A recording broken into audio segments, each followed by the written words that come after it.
Mon mari m'a laissé avec notre fille de 2 ans, sans rien, dans un appartement en location. Il est parti comme si nous n'étions rien. 3 ans plus tard, il est revenu en riant. Mais il a pâli quand il m'a vu. Je me souviens encore du moment exact où mon mari a cessé d'être mon mari. Pas le jour où il a fait ses valises, ni la seconde où la porte s'est refermée derrière lui. C'était plutôt, plus silencieux. C'était dans sa façon de me regarder, comme si j'étais déjà partie.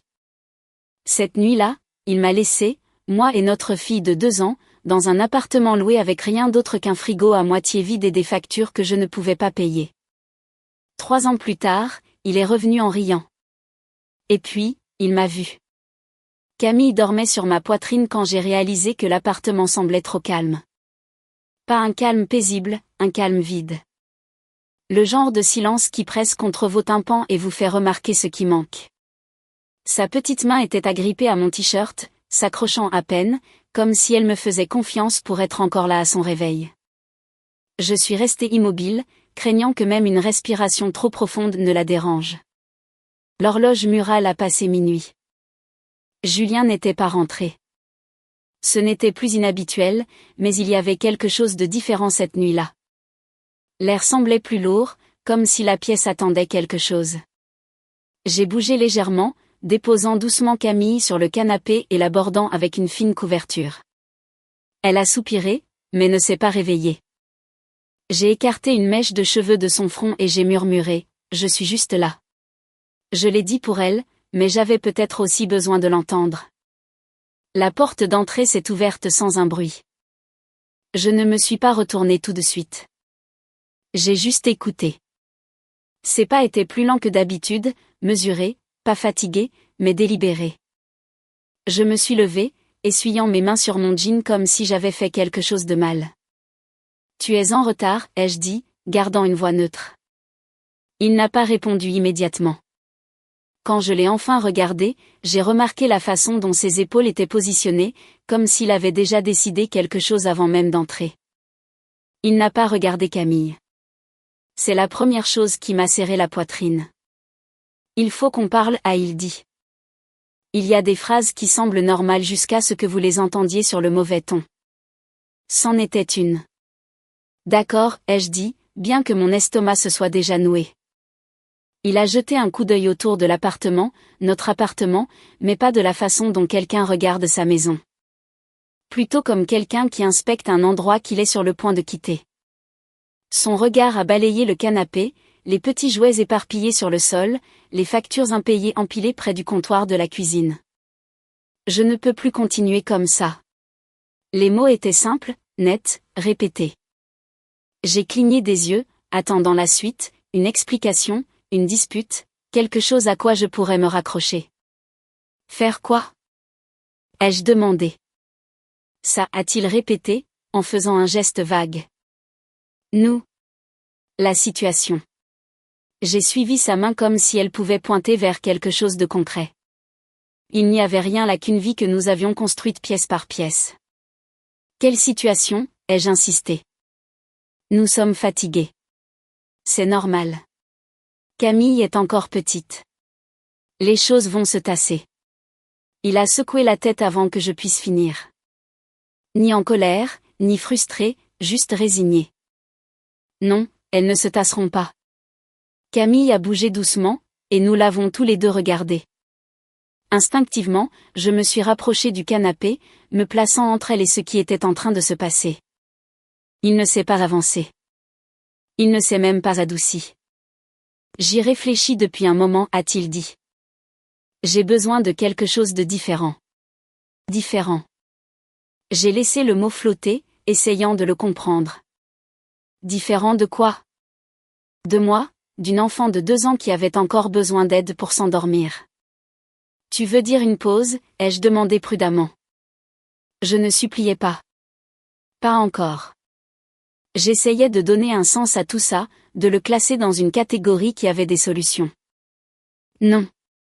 Il a expiré lentement, comme s'il était fatigué de se répéter. Je pars. La pièce a semblé rétrécir. Pas de façon dramatique, juste assez pour rendre la respiration difficile. J'ai regardé la porte derrière lui, puis son visage. Il était sérieux. Pour combien de temps? Ai-je demandé. Il n'a pas hésité. Je ne sais pas. Peut-être pour de bon. Voilà, c'était dit. Pas de cris, pas d'accusation, juste une décision silencieuse qui ne m'incluait pas. J'ai cherché sur son visage quelque chose de familier, quelque chose qui ressemblait à l'homme qui riait autrefois trop fort à ses propres blagues, qui était resté éveillé toute la nuit pour monter le berceau de Camille parce qu'il ne faisait pas confiance à la notice. Cet homme n'était plus là. Et Camille, ai-je demandé, la voix plus basse maintenant. Il lui a jeté un autre bref coup d'œil, comme s'il vérifiait une responsabilité sur une liste. Je trouverai une solution. J'aiderai quand je le pourrai. Quand je le pourrai. Les mots semblaient minces, temporaires, comme une promesse faite sans conviction. Et ce soir, ai-je demandé. Il m'a regardé, puis m'a vraiment regardé pour la première fois depuis qu'il était entré. Il n'y avait pas de colère dans ses yeux. Ça rendait presque la chose pire. Je vais loger ailleurs. Et hocher la tête lentement, comme si c'était une conversation que nous avions planifiée, comme si j'avais donné mon accord plus tôt et l'avais juste oublié. D'accord, ai-je dit. Je n'ai pas demandé où. Je n'ai pas demandé avec qui. Quelque chose en moi avait compris que ces réponses ne changeraient rien. Il est passé devant moi vers la chambre. J'ai entendu des tiroirs s'ouvrir, le doux bruissement des vêtements qu'on retire, la fermeture éclair d'un sac. Je suis restée dans le salon, une main posée légèrement sur le dossier du canapé où dormait Camille. Mes doigts faisaient de petits cercles distraits, m'ancrant dans quelque chose de réel. Quelques minutes plus tard, il est ressorti avec un sac sur l'épaule. Il s'est arrêté près de la porte, comme s'il attendait que je dise quelque chose pour l'arrêter, peut-être. Je ne l'ai pas fait. Prends soin de toi, a-t-il dit. Cela sonnait poli, distant, comme quelque chose qu'on dit à un collègue qu'on ne reverra peut-être jamais. J'ai de nouveau hoché la tête. Fais attention sur la route. Il a ouvert la porte. Pendant une seconde, la lumière du couloir a inondé l'appartement, plus brillante que n'importe quoi à l'intérieur. Puis il est sorti, et la porte s'est refermée derrière lui avec un léger clic. C'était tout. Pas de claquement de porte, pas de dernier mot, juste le silence. Je suis restée là longtemps, à écouter le néant. Finalement, Camille a bougé à nouveau, laissant échapper un petit son endormi. Je me suis assise à côté d'elle, la tirant contre moi, pressant mon visage dans ses cheveux. Elle sentait le shampoing pour bébé et quelque chose de chaud et de familier. Je suis là, ai-je chuchoté à nouveau. Cette fois, je savais exactement ce que cela signifiait. Je ne perdais pas mon mari cette nuit-là. Je l'avais déjà perdu depuis longtemps. Le lendemain matin ne ressemblait pas à un nouveau départ. Cela ressemblait à la continuation de quelque chose dont je n'avais pas remarqué la fin. Camille s'est réveillée avant le lever du soleil, comme d'habitude. Elle s'est étirée, a cligné des yeux lentement et a souri quand elle m'a vue, comme si rien au monde n'avait changé. J'ai prolongé ce moment une seconde de plus que je n'aurais dû, laissant ses petits bras s'enrouler autour de mon cou. Les enfants ne mesurent pas l'absence de la même manière que les adultes. Pas au début. Papa, a-t-elle demandé, la voix douce, encore coincée entre le sommeil et l'éveil. Il a dû partir tôt, ai-je dit. Le mensonge est sorti facilement. Trop facilement. J'ai embrassé sa joue avant qu'elle ne puisse demander autre chose et je l'ai portée dans la cuisine. Le frigo a bourdonné doucement quand je l'ai ouvert. Du lait, un demi-carton, 3 œufs restants, un récipient contenant quelque chose dont je ne me souvenais pas de la préparation.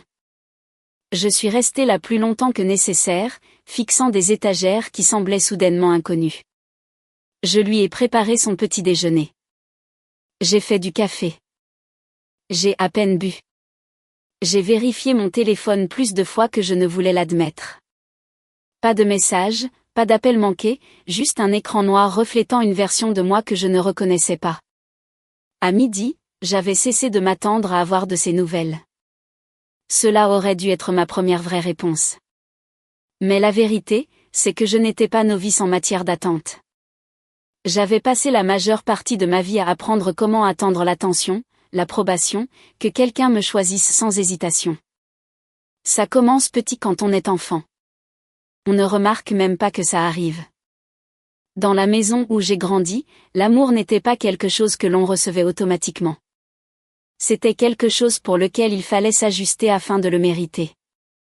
Mon père faisait de longues journées et parlait en phrases courtes. Ma belle-mère croyait que l'autorité équivalait à l'affection. Il y avait des règles, des attentes, du silence là où il aurait dû y avoir de la chaleur. J'ai appris très tôt comment analyser une pièce avant d'y entrer, comment maintenir le calme, comment être utile. Quand mes jeunes frères et sœurs sont nés, je suis devenue une partie du système qui permettait à tout de fonctionner. On ne me l'a pas demandé, j'ai juste compris. J'aidais. Je restais silencieuse. Je ne causais pas de problème. Et quelque part en chemin, j'ai commencé à croire que si je faisais tout bien, quelqu'un finirait par me regarder et me dire « Tu comptes ». Personne ne l'a jamais fait. Alors, quand Julien est entré dans ma vie, je ne l'ai pas seulement vu. J'ai vu une possibilité. Nous nous sommes rencontrés un jour qui ne semblait pas important à l'époque. Je faisais des doubles services pour essayer de payer mon loyer et de suivre le rythme d'une vie qui me semblait toujours hors de portée. Il est entré comme s'il appartenait à un endroit meilleur, mais pour une raison quelconque, il s'est arrêté et m'a parlé. Pas juste une conversation polie, pas des questions superficielles. Il m'a posé des questions sur ma journée, puis il a écouté. C'était suffisant pour me faire rester quelques minutes de plus que nécessaire. Il avait une façon de parler qui rendait les choses simples, gérables, comme si la vie n'était pas un parcours du combattant. C'était quelque chose qu'on résolvait ensemble. Il racontait des histoires sur ce qu'il voulait, où il allait, comment les choses changeraient une fois qu'il y serait arrivé. À l'époque, ça ressemblait à de la confiance. Aujourd'hui, je sais que c'était autre chose, mais à l'époque, je l'ai cru. Il a été très présent au début. C'est la partie dont les gens ne parlent pas assez. Ce n'est pas seulement le charme, c'est la fiabilité qui vous accroche. Les messages, les petites attentions, la façon dont il se souvenait de choses que j'avais dites des jours auparavant. Il m'a fait me sentir vue d'une manière que je n'avais jamais connue. Tu réfléchis trop, m'a-t-il dit un jour, souriant comme si c'était un compliment. Tout ne doit pas être si difficile. J'ai ri, même si quelque chose en moi n'était pas tout à fait d'accord. Mais je voulais le croire. Je voulais croire que la vie pouvait être plus facile. Quand nous avons commencé à sortir ensemble, les choses ont évolué rapidement. Pas de façon imprudente, juste naturellement. Il s'est intégré à ma routine sans la perturber. Ou du moins, c'est ce que j'ai ressenti. Il y a eu des signes, bien sûr. Il y a toujours des signes. Il ne restait pas longtemps dans ses emplois. Il y avait toujours une raison. Un patron qui ne reconnaissait pas sa valeur. Un système qui le freinait. Des gens qui ne comprenaient pas son potentiel. Au début, j'ai vu ça comme de l'ambition. Il ne se contentait pas de peu. C'est ce que je me disais. Il ne parlait pas beaucoup de finances. Et quand il le faisait, c'était toujours à propos de ce qui allait suivre. Une meilleure opportunité, un plus grand projet, quelque chose juste au coin de la rue. Je n'ai pas insisté. Je ne voulais pas avoir l'air de douter de lui. Avec le recul, j'ai réalisé combien de silences j'ai rempli d'espoir. Il disait des choses comme « Une fois que je serai là où je veux aller, tout sera différent ». Et je croyais que cela m'incluait, nous, la vie que nous construisions. Je n'ai pas remarqué à quelle fréquence le mot « plus tard » remplaçait le mot « maintenant ». Je ne me suis pas demandé pourquoi j'étais celle qui couvrait la plupart des factures lorsqu'il était de nouveau entre deux emplois, ni pourquoi ces périodes entre deux duraient de plus en plus longtemps à chaque fois, parce que dans tous les autres domaines, il me donnait quelque chose qui m'avait manqué pendant des années. L'attention, l'affection, le sentiment d'être choisi. Il me regardait comme si j'étais la seule personne dans la pièce. Même quand il n'y avait pas de point de comparaison, il disait les bonnes choses au bon moment. Il savait comment me faire sentir que je comptais. Et quand vous avez passé toute votre vie sans ça, vous n'analysez pas. Vous acceptez. Je me souviens de la nuit où il m'a dit qu'il m'aimait. Ce n'était pas dramatique, pas de grands gestes, juste un moment de calme assis côte à côte, parlant de tout et de rien. Je ne veux pas te perdre, a-t-il dit. Je n'ai pas réalisé alors à quel point cette phrase allait définir tout ce qui a suivi. Parce qu'à partir de ce moment, j'ai commencé à m'accrocher plus fort que je ne l'aurais dû. Même quand les choses ne collaient pas, même quand l'effort n'était pas partagé, même quand je ressentais le subtil glissement entre le fait d'être quelqu'un qu'il avait choisi et celui d'être simplement là. Au moment où nous avons emménagé ensemble, cela semblait être la suite logique. Pas un risque, pas un grand saut, juste la continuation de quelque chose qui avait déjà été décidé. Nous avons trouvé un petit appartement, rien d'extraordinaire, mais il était à nous. Je me souviens m'être tenue dans le salon vide le premier jour, la lumière du soleil traversant la fenêtre, la poussière flottant dans l'air. Il a passé ses bras autour de moi par derrière et a dit « Ce n'est que le début ». Je me suis appuyée contre lui, me permettant de le croire. Pendant un moment, cela a même semblé vrai. Mais si je suis honnête maintenant, je peux voir où les choses ont commencé à basculer. Ce n'était pas un moment précis. C'était un schéma, un lent changement autour duquel je m'ajustais constamment, car partir n'avait jamais été quelque chose que j'avais appris à faire. Rester, oui. Et je suis restée. Je suis restée quand les choses semblaient inéquitables. Je suis restée quand les excuses sont devenues familières. Je suis restée parce que je pensais que l'amour signifiait s'accrocher assez longtemps pour que les choses s'améliorent. Mais l'amour ne fonctionne pas comme ça. Et au moment où j'ai compris cela, je construisais déjà une vie avec un homme qui n'avait jamais eu l'intention de rester. Nous n'avons pas eu un mariage dont les gens se souviendraient. Pas de grande salle, pas d'orchestre, pas de plan de table soigneusement préparé. Juste un passage à la mairie, 2 témoins que nous connaissions à peine et un déjeuner tranquille par la suite où nous avons tous les deux prétendu que l'avenir était déjà stable parce que nous l'avions décrété. Je me souviens avoir regardé la bague à mon doigt et pensé, ça y est. C'est le moment où tout devient enfin solide. Julien m'a serré la main à la sortie de la mairie et a dit, nous construisons quelque chose de vrai maintenant. Je l'ai cru, non pas parce que les mots étaient convaincants, mais parce que j'avais besoin qu'ils le soient. Les premiers mois ont semblé gérables. Pas faciles, mais assez réguliers pour garder l'illusion intacte. Nous avons appris le rythme de l'autre, découvert comment partager un petit espace, comment diviser les responsabilités sans trop nous disputer. Quand les choses allaient bien, elles étaient simples. Nous cuisinions ensemble, regardions la télé tard le soir, parlions d'où nous irions une fois que les choses iraient mieux. Cette phrase est restée avec nous. Une fois que les choses iront mieux. C'est devenu un espace de rangement pour tout ce que nous ne voulions pas encore affronter. L'argent manquait, mais nous faisions avec. Je prenais des heures supplémentaires. Julien passait d'un travail à l'autre, poursuivant toujours quelque chose qui promettait plus, mais qui n'aboutissait jamais vraiment. À chaque fois qu'un projet échouait, il avait une raison qui avait du sens de manière isolée. Il n'était pas sérieux concernant l'évolution. Le salaire ne valait pas l'effort. Je pense à long terme, pas seulement à survivre. Cela semblait raisonnable, voire stratégique. Alors, je me suis ajustée. J'ai couvert plus de dépenses. J'ai étiré ce que nous avions. Je me suis dit que c'était temporaire. Qu'un jour nous regarderions en arrière et ririons de la difficulté des débuts. Puis j'ai découvert que j'étais enceinte.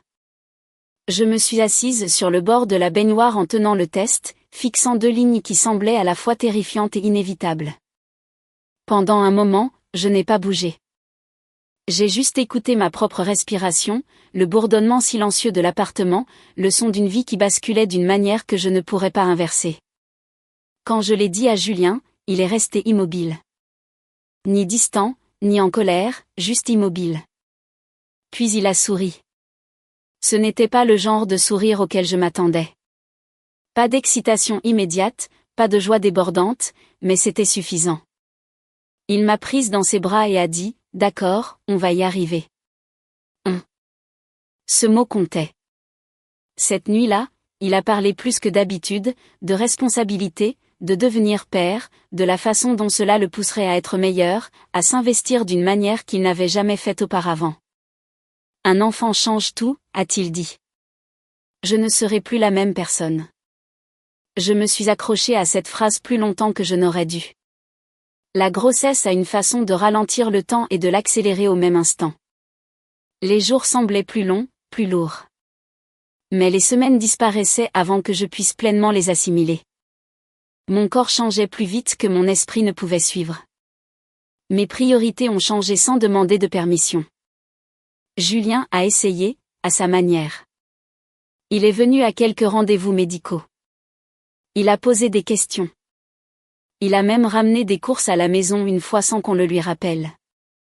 De petites choses, mais elles semblaient être des preuves. La preuve qu'il s'adaptait, qu'il grandissait dans le rôle qu'il avait promis. Mais il y avait des failles. Il était toujours plus souvent parti qu'à la maison. Cherchant toujours des opportunités qui ne semblaient jamais se stabiliser. Parlant toujours de ce qu'il ferait au lieu de ce qu'il faisait. Je l'ai remarqué. Je ne l'ai simplement pas confronté parce qu'à chaque fois que je commençais à le faire, il disait quelque chose qui me ramenait vers lui. Tu t'inquiètes trop. J'ai un plan. Fais-moi confiance. Et c'est ce que j'ai fait. Camille est née par un après-midi tranquille, plus tôt que prévu, mais assez forte pour ne pas avoir besoin de beaucoup d'aide. Je me souviens de la première fois que je l'ai tenue, de la façon dont ses doigts se sont enroulés autour des miens, de la façon dont tout le reste s'est effacé l'espace d'une seconde. Julien se tenait à côté de moi, la regardant avec quelque chose qui ressemblait presque à de l'émerveillement. Elle est parfaite, a-t-il dit. Pendant un moment, tout s'est aligné. Nous avons pris des photos. Nous avons envoyé des messages. Nous avons laissé les gens croire que nous étions le genre de famille qui avait tout prévu. Les premières semaines ont été un flou de fatigue et de petites victoires. Les horaires des biberons, les nuits blanches, les matins très tôt. Camille pleurait souvent, dormait peu, et avait besoin de plus de moi que je ne pensais pouvoir donner. Julien aidait parfois. Au début, il a essayé d'être présent. Il l'a tenue, a changé quelques couches, est même resté éveillé une nuit pour que je puisse dormir. Mais ces moments sont devenus moins fréquents avec le temps. Le travail est devenu son excuse. Je dois être reposée. Je ne peux pas fonctionner comme ça. C'est moi qui ramène l'argent. Cette dernière phrase est restée gravée en moi parce qu'elle n'était pas entièrement vraie. J'avais cessé de travailler pendant les derniers mois de la grossesse, mais avant cela, j'avais été le revenu le plus régulier entre nous. Pourtant, je n'ai pas discuté. J'étais trop fatiguée pour compter les points. Au lieu de cela, je me suis à nouveau ajustée. J'ai appris à fonctionner avec peu de sommeil. À tenir un bébé qui pleure d'un bras tout en faisant tout le reste de l'autre. À empêcher l'appartement de s'effondrer tout en ayant l'impression de m'effondrer moi-même. Julien a commencé à dormir dans le salon. Au moins l'un de nous devrait faire une nuit complète. Il a dit que c'était logique, pratique, rationnel, mais cela a aussi créé une distance. Il a cessé d'entendre ses pleurs. Il a cessé de se réveiller face à la réalité de ce qu'était devenu notre vie. Pour lui, la perturbation était temporaire. Pour moi, elle était constante. Les semaines se sont transformées en mois. Camille a grandi. Elle souriait plus, pleurait moins, a commencé à reconnaître les visages. Elle tendait les bras vers moi instinctivement, suivait ma voix, se calmait dès que je la prenais dans mes bras. Julien l'a remarqué, mais pas de la manière à laquelle je m'attendais. Elle est très attachée à toi, a-t-il dit une fois, comme s'il s'agissait d'une observation plutôt que de quelque chose de naturel. Bien sûr qu'elle l'est, ai-je répondu. Je suis avec elle toute la journée. Il a hoché la tête, mais n'a rien dit d'autre. À ce moment-là, le schéma était clair. Il travaillait, rentrait tard. Il repartait, parfois pour se vider la tête, parfois pour voir des amis, parfois sans explication. Quand il était à la maison, il semblait déconnecté, comme s'il traversait une version de la vie à laquelle il n'avait pas complètement consenti. J'ai essayé de combler le fossé. Nous avons eu des conversations qui semblaient productives sur le moment. Ce n'est qu'une phase, disait-il. Une fois que les choses se stabiliseront, je serai plus présent. Je voulais le croire. Alors, j'ai fait ce que j'avais toujours fait. Je suis restée. Je me suis adaptée. Je me suis convaincue que l'effort, la patience et la compréhension finiraient par se transformer en quelque chose de solide. Mais la vérité était déjà là, façonnant silencieusement tout le reste. Il ne s'adaptait pas à la vie que nous avions construite. Il en attendait une autre. Et je ne réalisais pas encore que je n'en faisais pas partie.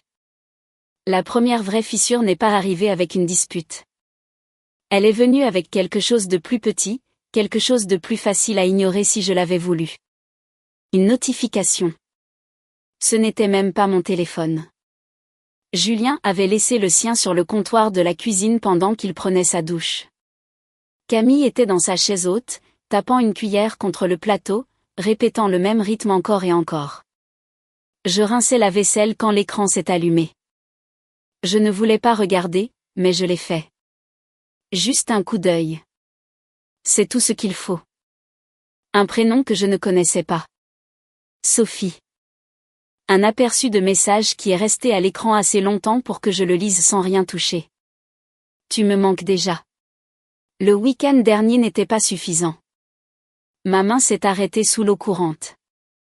L'espace d'une seconde, j'ai cru avoir mal compris. Le contexte compte. Les mots peuvent signifier différentes choses selon qui les dit et pourquoi. Mais quelque chose en moi savait déjà. Je me suis essuyé les mains lentement, comme si bouger trop vite allait rendre la chose réelle. Le téléphone a de nouveau vibré. Tu lui as déjà dit? Camille a ri de quelque chose qu'elle seule comprenait. Le son m'a semblé lointain, comme s'il appartenait à une autre pièce. Je n'ai pas ouvert le message. Je n'ai pas fait défiler l'écran. Je n'ai pas cherché d'autres preuves. Je n'en avais pas besoin. Quand Julien est sorti de la salle de bain, les cheveux encore humides, une serviette jetée sur l'épaule, j'étais debout exactement au même endroit. Tu as oublié ton téléphone, ai-je dit, d'une voix stable. Il y a jeté un coup d'œil, puis m'a regardé. Ouais, je sais. J'ai attendu. Il l'a ramassé, a vérifié l'écran, et pendant une fraction de seconde, quelque chose a changé dans son expression. Pas de la culpabilité, pas de la panique. De la reconnaissance. Puis ça a disparu. Qui est-elle, ai-je demandé. Pas d'accusation, pas de haussement de voix, juste une question qui avait déjà sa réponse. Il n'a pas nié. Ce fut le moment où tout est devenu clair. Non pas à cause de ce que j'avais vu, mais à cause de ce qu'il ne disait pas. Il s'est appuyé contre le comptoir, croisant les bras comme s'il se préparait à une conversation qu'il avait déjà répétée. Je ne voulais pas que tu l'apprennes comme ça, a-t-il dit. Ce n'est pas ce que tu crois. Pas de malentendu. Juste de l'acceptation. Camille a fait tomber sa cuillère. Elle a cliqueté contre le plateau puis sur le sol. Aucun de nous n'a bougé pour la ramasser. Depuis combien de temps, ai-je demandé. Quelques mois. Quelques mois. J'ai fait le calcul sans le vouloir. Les nuits où il disait travailler tard. Les week-ends où il avait besoin d'espace. La distance que j'avais justifiée. Qui est-elle, ai-je demandé à nouveau. Il a hésité cette fois, mais seulement brièvement. Elle s'appelle Sophie. Ce prénom ne signifiait rien pour moi. Pas encore. Elle est dans une situation différente, a-t-il ajouté, comme si cela expliquait quelque chose. Qu'est-ce que ça veut dire? Ça veut dire qu'elle sait ce qu'elle veut. Elle est stable. Elle ne. Il s'est arrêté. Elle ne quoi, ai-je insisté. Il a expiré lentement. Avec elle, tout ne semble pas si lourd. Le mot a frappé plus fort que tout ce qu'il aurait pu dire d'autre. Lourd. C'est ce que nous sommes pour toi, ai-je demandé. Moi et ta fille? Ce n'est pas ce que j'ai dit. C'est exactement ce que tu as dit. Camille a commencé à s'agiter, sa voix s'élevant en de douces protestations confuses. J'ai bougé automatiquement, la prenant dans mes bras, la tenant contre mon épaule. Elle a pressé son visage dans mon cou, cherchant du réconfort dans quelque chose qu'elle ne pouvait pas comprendre. Je me suis concentrée sur sa respiration, la chaleur de son corps m'ancrant dans un moment qui échappait déjà à tout contrôle. Je n'avais pas prévu que ça arrive, a dit Julien, le ton presque défensif maintenant. C'est juste arrivé. C'est pratique, ai-je répondu. Il s'est passé la main dans les cheveux, faisant les 100 pas une fois avant de s'arrêter à nouveau. Tu ne comprends pas. J'ai essayé. J'ai été là, à faire ce que je peux, mais cette vie, ce n'est pas ce que je pensais que ce serait. Que pensais-tu que ce serait, ai-je demandé doucement. Il n'a pas répondu tout de suite. Que je serais plus avancé, a-t-il fini par dire. Que les choses seraient différentes. Que je ne me sentirais pas coincé. Coincé. J'ai repositionné Camille sur ma hanche, sentant sa petite main s'agripper à mon t-shirt à nouveau, tout comme la nuit précédente. Seulement maintenant, tout était différent. Tu n'es pas coincé, ai-je dit. Tu es un mari, tu es un père. Il m'a regardé comme si j'étais passé complètement à côté de la question. C'est exactement ça, a-t-il dit. Le silence qui a suivi n'était pas bruyant, mais il était définitif. Que veux-tu, Julien, ai-je demandé. Il n'a pas hésité cette fois. Je veux partir. Les mots se sont installés dans la pièce, plus lourds que tout ce que nous avions dit jusqu'à présent. Et elle, ai-je demandé. Il a hoché la tête. Oui. Il n'y avait pas d'excuse, aucune tentative d'atténuer la chose. Juste une décision. J'aurais dû être en colère. J'aurais dû crier, jeter quelque chose, exiger des réponses qu'il n'était visiblement pas prêt à donner. Mais tout ce que j'ai ressenti, c'est un calme étrange et constant. Peut-être parce qu'une partie de moi s'y préparait sans s'en rendre compte. Et Camille, ai-je demandé. Il l'a regardé à nouveau de la même façon que la nuit où il est parti.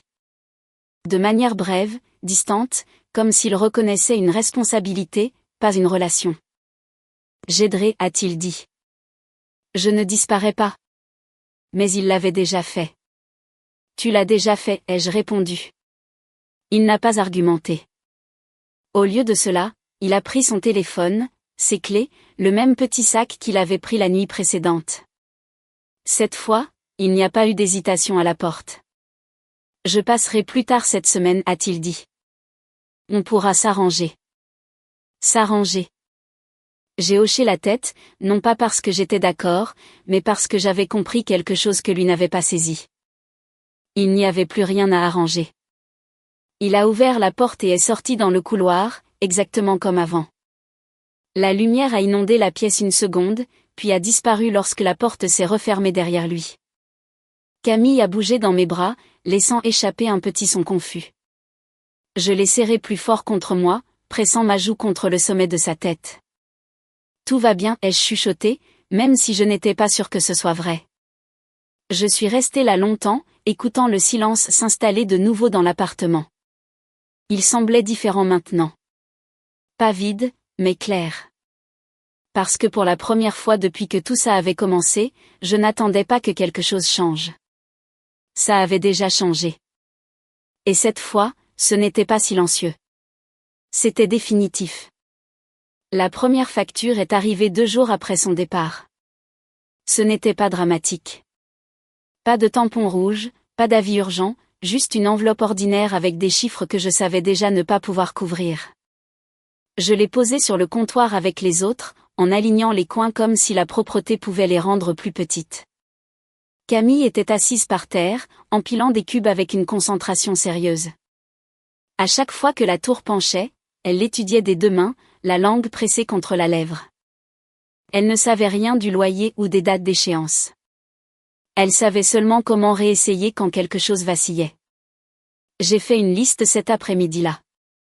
Les courses, l'électricité, le loyer, les médicaments pour la toux de Camille qui allait et venait depuis une semaine. J'ai tout noté, puis j'ai fixé le total comme s'il pouvait se réorganiser de lui-même. Ça n'a pas été le cas. J'ai appelé Julien une fois. Je suis tombée sur le répondeur. Je n'ai pas laissé de message. Le lendemain, j'ai vendu quelques affaires, de petits objets qui ne semblaient pas essentiels jusqu'à ce que je les voie partir. Une chaise dans le coin de la pièce, le service de vaisselle supplémentaire. J'ai gardé ce que Camille utilisait et ce dont j'avais besoin pour que l'endroit reste fonctionnel. Tout le reste est devenu négociable. À la fin de la semaine, j'avais assez pour les courses et une partie des charges, mais pas pour le loyer. J'ai commencé à mal dormir. Pas parce que Camille se réveillait, elle le faisait, mais j'y étais habituée. C'était le silence entre les deux qui me gardait éveillée. Le genre de silence où votre esprit commence à calculer des résultats que vous ne voulez pas voir. J'ai essayé de chercher du travail, mais il y avait des limites. Camille était trop jeune pour une crèche que je pouvais me permettre, et je n'avais personne pour la garder. Chaque candidature ressemblait à une porte qui exigeait quelque chose que je n'avais pas. Du temps. De la flexibilité, une preuve de stabilité. La stabilité. Ce mot me suivait partout. Un après-midi, j'ai emmené Camille à la pharmacie pour son sirop pour la toux. Elle était assise dans le chariot, donnant de légers coups de pied, pointant du doigt des choses dont elle n'avait pas besoin. J'ai compté les euros dans mon portefeuille 2 fois avant de m'approcher du comptoir. Juste ça, ai-je dit, en posant le flacon. La caissière l'a scanné. J'ai tendu la monnaie et je l'ai regardée disparaître dans la caisse. Ce n'était pas une grosse somme, mais c'était comme si quelque chose d'important me quittait. Dehors, l'air était plus froid que je ne le pensais. Camille a pris ma main pendant que nous marchions, ses doigts étaient petits mais fermes. Elle n'a pas posé de questions. Elle n'avait pas besoin d'explications. Cette nuit-là, elle a mieux dormi. Pas moi. 3 jours plus tard, on a frappé à la porte. Je n'attendais personne. J'ai vérifié l'heure, c'était le milieu de la matinée. Camille jouait avec un livre sur le canapé, tournant les pages sans vraiment les lire. J'ai hésité avant d'ouvrir la porte, passant en revue des possibilités qui ne me plaisaient pas. Quand je l'ai ouverte, je n'étais pas préparée à voir qui se tenait là. Monique, la mère de Julien. Elle n'était jamais venue dans notre appartement, pas une seule fois. Nos interactions avaient toujours eu lieu en terrain neutre. De brèves visites, des conversations contrôlées. C'était une femme qui gardait ses distances par choix. Maintenant, elle se tenait sur le pas de ma porte, paraissant plus petite que dans mes souvenirs. Son manteau était boutonné jusqu'en haut malgré le temps doux, et son visage avait une pâleur qui ne venait pas du froid. Pendant un moment, aucune de nous n'a parlé. « J'espère que je ne dérange pas », a-t-elle fini par dire. Sa voix était la même, calme et mesurée, mais il y avait quelque chose en dessous que je n'avais jamais entendu auparavant. Pas de la douceur, quelque chose de plus proche de l'inquiétude. Pas du tout, ai-je répondu en m'écartant. Entrez. Elle est entrée lentement, observant l'appartement d'un seul regard, sans juger, évaluant les factures sur le comptoir, les meubles manquants, les signes discrets de l'ajustement. Camille a levé les yeux du canapé. Bonjour, a-t-elle dit, offrant le mot comme un cadeau. L'expression de Monique a changé presque immédiatement. Elle s'est légèrement accroupie, juste assez pour se mettre au niveau des yeux de Camille. Bonjour, ma chérie, a-t-elle dit, le ton plus doux que je ne l'avais jamais entendu. Camille a souri, satisfaite, et est retournée à son livre. Monique s'est redressée et s'est tournée vers moi. Pouvons-nous parler ? J'ai hoché la tête, désignant la petite table. Nous nous sommes assises l'une en face de l'autre, l'espace entre nous rempli de choses que nous n'avions pas dites depuis des années. J'ai eu des nouvelles de Julien, a-t-elle commencé. Je n'ai pas demandé ce qu'il lui avait dit. Ça n'avait pas d'importance. Je suis désolée, a-t-elle ajouté. Ces mots étaient inattendus, non pas parce qu'elle les disait, mais parce qu'elle les pensait sincèrement. J'ai étudié son visage un instant. Pourquoi ? Pour mon fils, a-t-elle dit simplement. Il n'y avait pas de ligne de défense là-dedans. Aucune tentative de l'excuser. Il a fait son choix, ai-je répondu. Oui, a-t-elle dit, et c'était un très mauvais choix. La pièce est redevenue silencieuse. Camille a tourné une autre page derrière moi, le doux froissement ancrant le moment. Monique a croisé les mains sur la table. Je ne vais pas prétendre comprendre tout ce qui s'est passé entre vous deux, a-t-elle continué. Mais je comprends ce qu'est la responsabilité. J'ai attendu. Toi et Camille avez besoin de soutien, a-t-elle dit. C'est évident. Quelque chose s'est serré dans ma poitrine. Pas par fierté, mais par incertitude. Je n'étais pas habituée à ce genre d'offre, et surtout pas venant d'elle. Je vais me débrouiller, ai-je dit automatiquement. Elle a secoué la tête une fois. Tu le pourrais, mais tu ne devrais pas avoir à le faire seule. Il n'y avait aucune pression dans sa voix, aucune insistance, juste une affirmation. Je ne demande rien en retour, a-t-elle ajouté. J'offre ce qui aurait dû être donné dès le départ. J'ai baissé les yeux vers mes mains, remarquant à quel point elles étaient serrées l'une contre l'autre. Pourquoi, ai-je demandé doucement. Elle n'a pas hésité. Parce qu'il t'a fait défaut. Et je ne le ferai pas. La simplicité de la chose m'a prise au dépourvu. Pendant un instant, je n'ai pas su quoi dire. J'ai de la place, a-t-elle poursuivi. Une chambre. Ce n'est pas loin d'ici. Toi et Camille pouvez rester aussi longtemps que vous en aurez besoin. Sans condition.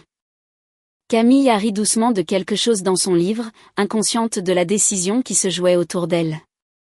J'ai pensé au loyer, aux factures, aux nuits où je n'avais pas dormi, à la panique silencieuse qui me suivait chaque jour. Puis j'ai pensé à Monique, à la distance qu'elle avait toujours gardée, à la façon dont elle ne m'avait jamais totalement acceptée. Et maintenant ça. Pourquoi maintenant, ai-je demandé. Elle a regardé en direction de Camille, son expression s'adoucissant à nouveau. Parce que certaines choses comptent plus que nos préférences, a-t-elle dit. Et elle mérite mieux que ce qu'on lui a donné. J'ai suivi son regard. Camille a levé les yeux à ce moment précis, nous surprenant toutes les deux en train de la regarder. Elle a souri, d'un sourire large et ouvert, comme si le monde était encore simple. C'était suffisant. J'ai expiré lentement, sentant quelque chose basculer. Pas du soulagement, pas encore, mais la possibilité de l'être. D'accord, ai-je dit. Monique a hoché la tête une fois, sans triomphe, juste avec certitude. Nous allons prendre nos dispositions, a-t-elle répondu. Alors qu'elle se levait pour partir, Camille a couru vers elle et a entouré la jambe de Monique de ses bras sans hésitation. Monique s'est figée, surprise, puis a doucement posé une main sur sa tête. Au revoir pour l'instant, a-t-elle dit. Après son départ, je suis restée sur le pas de la porte pendant un long moment, regardant le couloir où elle avait disparu. Pendant des semaines, j'avais eu l'impression que tout se refermait sur moi. Pour la première fois, quelque chose s'était ouvert. Pas grand, mais assez. Emménager chez Monique ne ressemblait pas à un nouveau départ. Cela ressemblait à une entrée dans quelque chose que je ne comprenais pas encore tout à fait. Structuré, calme, et stable, d'une manière que ma vie n'avait jamais été. Sa maison était modeste, mais soigneusement entretenue. Chaque chose avait sa place, et y restait. La première nuit, après que Camille s'est endormie dans la chambre d'amis que Monique avait préparée, je suis restée longtemps dans le couloir à écouter. Pas de bruit de circulation au loin, pas de mur fin, juste le silence. Ça aurait dû me sembler étranger. Au lieu de cela, c'était apaisant. Monique n'a pas posé de questions cette nuit-là. Elle m'a montré où se trouvaient les choses, comment fonctionnait l'emploi du temps, ce qu'elle attendait en termes de partage de l'espace et de respect. Ce n'était pas froid, c'était clair. La clarté, ai-je réalisé, était quelque chose que je n'avais pas vu depuis longtemps. Le lendemain matin, je me suis réveillée avant Camille. De vieilles habitudes. Je me déplaçais silencieusement dans la cuisine, ne sachant pas ce que j'avais le droit de toucher, ni où je m'intégrais dans cette routine. Monique était déjà là, en train de verser du café. Tu n'as pas besoin de marcher sur la pointe des pieds, a-t-elle dit sans lever les yeux. Je me suis arrêtée, puis j'ai hoché la tête. Je ne suis pas habituée à cet ordre, ai-je dit. J'y ai réfléchi. À cette stabilité, ai-je corrigé. Elle m'a tendu un mug. Alors habitue-toi.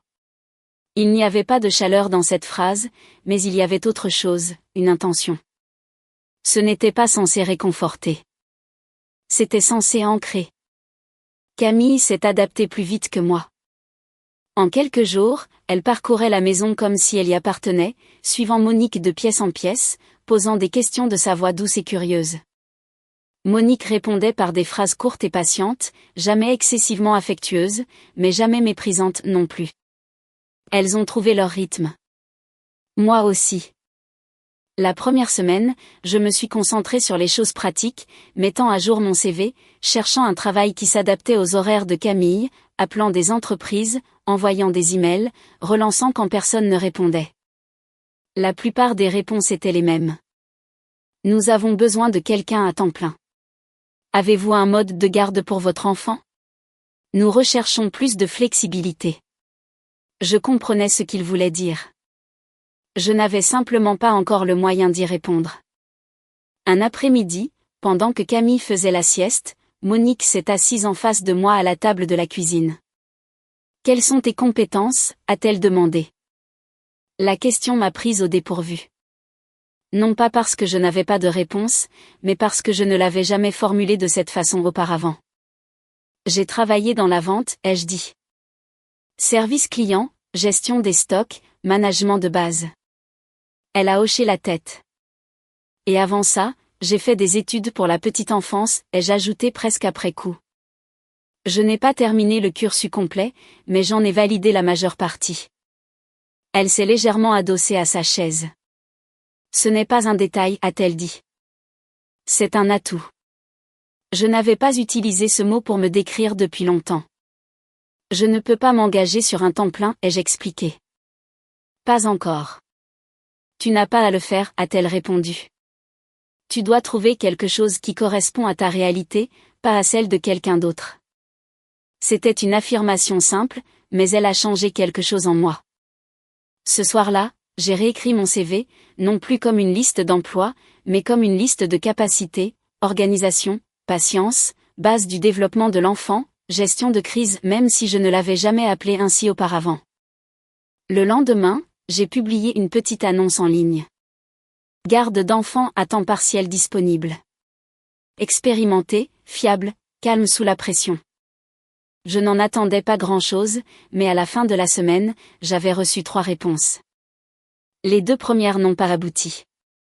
Conflit d'horaire, problème de localisation. Mais le 3e appel a semblé différent dès le départ. Elle s'appelait Valérie. Sa voix était posée, directe. Je cherche quelqu'un pour mon fils, a-t-elle dit. Il a 4 ans. Ce n'est pas une situation classique. J'ai écouté. Il a du mal à interagir avec de nouvelles personnes, a-t-elle continué. Nous avons essayé plusieurs nounous. Aucune n'est restée. Qu'est-ce qui rend cette situation différente, ai-je demandé. Il y a eu une pause à l'autre bout du fil. Il a perdu sa mère, a-t-elle dit. Il y a quelque temps. Il n'est plus le même depuis. J'ai jeté un coup d'œil vers le couloir où Camille dormait encore. Je comprends, ai-je répondu. Et c'était vrai. Nous avons convenu de nous rencontrer. La maison était plus grande que je ne l'avais imaginé. Pas extravagante, mais bien établie, le genre d'endroit qui avait été construit au fil du temps, sans précipitation. Valérie m'a accueilli à la porte. Elle était professionnelle, posée, d'une manière qui suggérait qu'elle n'avait pas de temps à perdre avec l'incertitude. Voici Hugo, a-t-elle dit en me guidant dans le salon. Un petit garçon était assis sur le canapé, regardant dans le vide. Il n'a pas levé les yeux quand nous sommes entrés. Voici, a commencé Valérie, avant de s'arrêter. Elle est là pour t'aider. Hugo n'a pas réagi. Je me suis avancée lentement, gardant une voix neutre. Bonjour, Hugo. Pas de réponse. Je n'ai pas insisté. À la place, je me suis assise par terre à quelques mètres de lui et j'ai plongé la main dans mon sac pour en sortir un petit jouet que Camille aimait bien. Simple, coloré, rien de trop envahissant. Je l'ai posé sur le sol entre nous. Les yeux de Hugo ont légèrement bougé, pas vers moi, mais vers le jouet. C'était suffisant. Je n'ai pas reparlé. Je suis juste restée là, présente, mais pas intrusive. Après quelques minutes, Camille est arrivée en trottinant de l'endroit où elle se tenait près de Monique, qui avait insisté pour venir avec nous pour cette première rencontre. Camille s'est assise à côté du jouet, l'a pris et a commencé à jouer avec silencieusement. Hugo a observé. Puis, lentement, presque prudemment, il s'est rapproché. Ce n'était pas une avancée spectaculaire, mais c'était un mouvement, Valérie l'a remarqué. Elle n'a rien dit sur le moment, mais je pouvais voir le calcul dans son expression, la pesée de la possibilité face aux déceptions passées. Nous avons parlé pendant une demi-heure de plus, des détails, des attentes, des limites. Quand je suis partie, rien n'était confirmé. Mais quelque chose avait changé. 2 jours plus tard, elle a appelé. J'aimerais que vous commenciez la semaine prochaine, a-t-elle dit. Le travail n'était pas à temps plein. Le salaire n'était pas extraordinaire, mais il était suffisant. Plus important encore, c'était quelque chose sur lequel je pouvais construire. Le premier jour, j'étais nerveuse. Non pas parce que je doutais de mes capacités, mais parce que je comprenais la responsabilité. Hugo n'était pas seulement un enfant qui avait besoin d'être surveillé. C'était un enfant qui avait besoin de patience, de régularité, d'espace. Je pouvais lui donner ça, car je l'avais appris à mes dépens. Les jours se sont transformés en semaines, les semaines en mois. Hugo a commencé à réagir. Pas d'un coup, pas de façon spectaculaire, mais par de petites choses mesurables. Un regard, un geste, un moment d'attention partagé. Camille s'est épanouie à ses côtés. Sa présence adoucissait la pièce, créait des connexions là où les mots échouaient. Et moi, j'ai changé. Pas du jour au lendemain, pas d'une manière qui semblait évidente au début. Mais progressivement, j'ai cessé d'attendre. J'ai cessé de vérifier mon téléphone pour des messages qui ne viendraient pas. J'ai cessé de mesurer ma valeur à l'attention de quelqu'un d'autre. Pour la première fois de ma vie, je n'essayais pas d'être choisie. Je choisissais. Je choisissais comment passer mon temps, je choisissais ce que je voulais construire, je choisissais qui je laissais entrer dans mon espace. Monique a remarqué le changement avant moi. Tu es différente, a-t-elle dit un soir alors que nous débarrassions la table. Je me suis arrêtée. Comment ça? Elle m'a observé un instant. Tu te tiens comme quelqu'un qui sait où elle va. J'y ai réfléchi.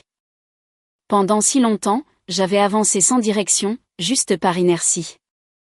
Maintenant, pour la première fois, je ressentais autre chose.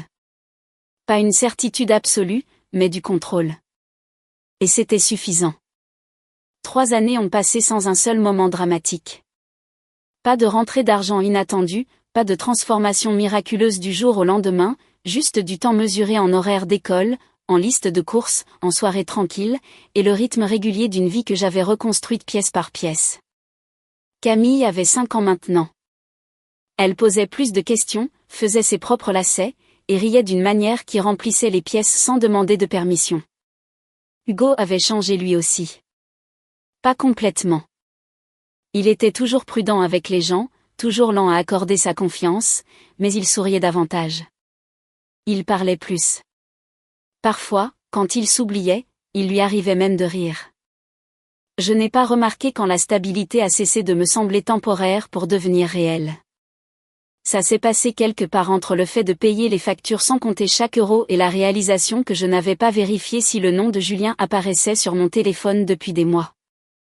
La santé de Monique connaissait des hauts et des bas, mais sa présence restait constante, calme, fiable, sans jamais demander de reconnaissance.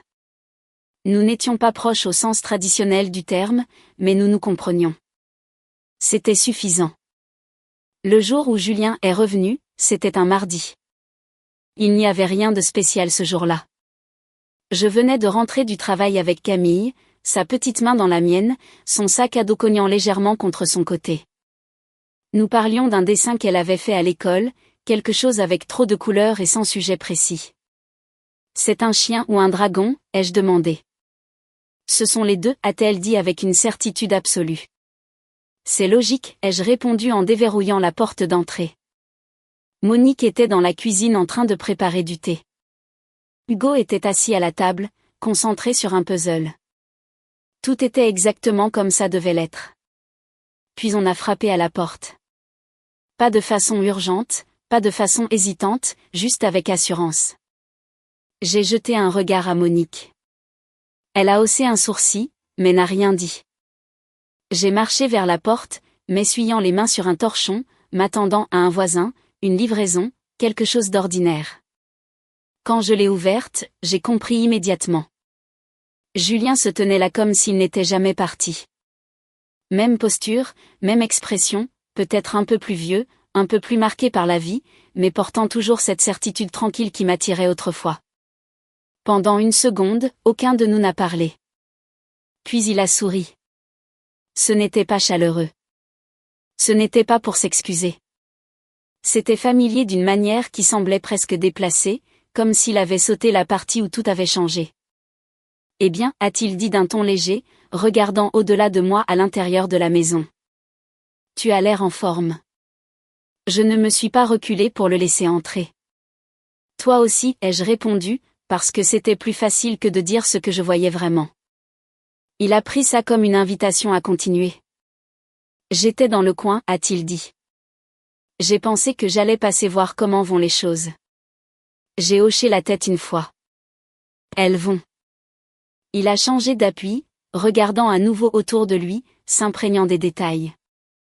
La maison, l'ordre paisible, l'absence des difficultés qu'il s'attendait à trouver. Je peux entrer, a-t-il demandé. Il fut un temps où j'aurais dit oui sans réfléchir. Là, j'ai fait une pause. Camille s'est rapprochée de moi, jetant un coup d'œil par derrière mon bras. Elle l'a observé un instant, son expression était curieuse, mais pas excitée. C'est qui, a-t-elle chuchoté. La question est restée suspendue dans l'air. Julien l'a entendu. J'ai vu l'impact. Ai-je commencé, puis je me suis arrêtée. Je n'allais pas le définir pour elle d'une manière qu'il n'avait pas méritée. C'est quelqu'un que je connaissais avant, ai-je fini par dire. Le sourire de Julien a vacillé très légèrement. Je suis son père, a-t-il dit, le ton changeant, essayant de revendiquer quelque chose. Camille l'a regardé à nouveau, puis s'est tournée vers moi. D'accord, a-t-elle dit simplement, comme si ça ne changeait rien. Ce fut le premier moment où sa confiance s'est fissurée. Il s'est raclé la gorge. Je ne voulais pas débarquer comme ça. J'ai été très pris. Les choses ont été compliquées. Je n'ai pas demandé comment. Je n'ai pas demandé pourquoi. Que veux-tu, Julien, ai-je demandé à la place. Il a hésité, puis a haussé légèrement les épaules, comme si la réponse était évidente. Je voulais te voir. La voir. Peut-être qu'on pourrait parler. De quoi? De nous. De ce qui s'est passé. Il y avait cette idée que le temps avait adouci quelque chose qui ne lui appartenait plus de revisiter. Il n'y a pas de nous, ai-je dit, non pas méchamment, mais très clairement. Il a cligné des yeux comme s'il devait recalibrer. Je sais que les choses ne se sont pas bien terminées, a-t-il continué en s'approchant un peu plus du cadre de la porte. Mais les gens changent. Les situations changent. Je l'ai étudié un instant. Qu'est-ce qui a changé, ai-je demandé. Il a ouvert la bouche, puis l'a refermée. La réponse ne venait pas aussi facilement qu'il l'avait espéré. Ça n'a pas marché, a-t-il finalement admis. Avec elle. Sophie, bien sûr. Et maintenant, ai-je demandé. Il a expiré, se passant la main dans les cheveux. Maintenant, j'essaie d'arranger les choses. J'ai failli sourire. Pas par amusement, mais par lucidité. Tu essaies d'arranger ta situation, ai-je corrigé. Ce n'est pas la même chose. Il a légèrement froncé les sourcils, premier signe d'irritation qui perçait. Tu n'es pas obligé de rendre ça plus difficile que ça ne l'est. Je ne le fais pas, ai-je répondu. Je le rends précis. Derrière moi, je pouvais sentir la présence de Monique, silencieuse, observatrice. Elle n'est pas intervenue. Elle n'en avait pas besoin. Julien a regardé à nouveau par-dessus mon épaule, observant la pièce plus attentivement cette fois. La stabilité, l'absence de chaos, la vie qui avait continué sans lui. Tu t'en sors bien, a-t-il dit, comme si ça le surprenait. C'est vrai, ai-je répondu. Avec de l'aide, a-t-il ajouté, son ton changeant à nouveau, cherchant quelque chose pour minimiser. Oui, ai-je dit. Avec de l'aide. Je ne m'en cachais pas. Je ne m'en excusais pas. Parce qu'avoir de l'aide n'était pas une faiblesse. C'était un choix. Il a hoché la tête lentement, assimilant quelque chose qu'il n'avait pas anticipé. Je pourrais faire partie de ça, a-t-il dit. Je devrais faire partie de ça. Pour Camille. J'ai baissé les yeux vers elle. Elle avait déjà reculé, retournant à son dessin sur la table, peu intéressée par la conversation. Pour Camille, ai-je répété. Il a hoché la tête. Ouais. J'ai de nouveau croisé son regard. Camille a tout ce dont elle a besoin, ai-je dit. De la régularité, de la stabilité, des gens qui sont présents. Les mots étaient calmes, mais ils avaient du poids. Il a de nouveau changé d'appui, moins sûr de lui maintenant. Je peux être présent, a-t-il dit. Le peux-tu vraiment, ai-je demandé. La question n'était pas agressive. Elle était honnête. Il n'a pas répondu immédiatement, car pour la première fois depuis que je le connaissais, il n'avait pas de réponse. Le silence s'est étiré entre nous. Plus du tout confortable, plus du tout maîtrisé. C'est à ce moment-là que c'est arrivé. Ce changement subtil, celui que j'avais vu des années plus tôt dans de plus petits moments, mais jamais aussi clairement. Son expression a changé, pas en colère, pas en regret, mais en prise de conscience. Il m'a regardé, non pas la version de moi qu'il avait laissée derrière lui, mais la personne debout devant lui maintenant, stable, inébranlable, qui n'attendait plus.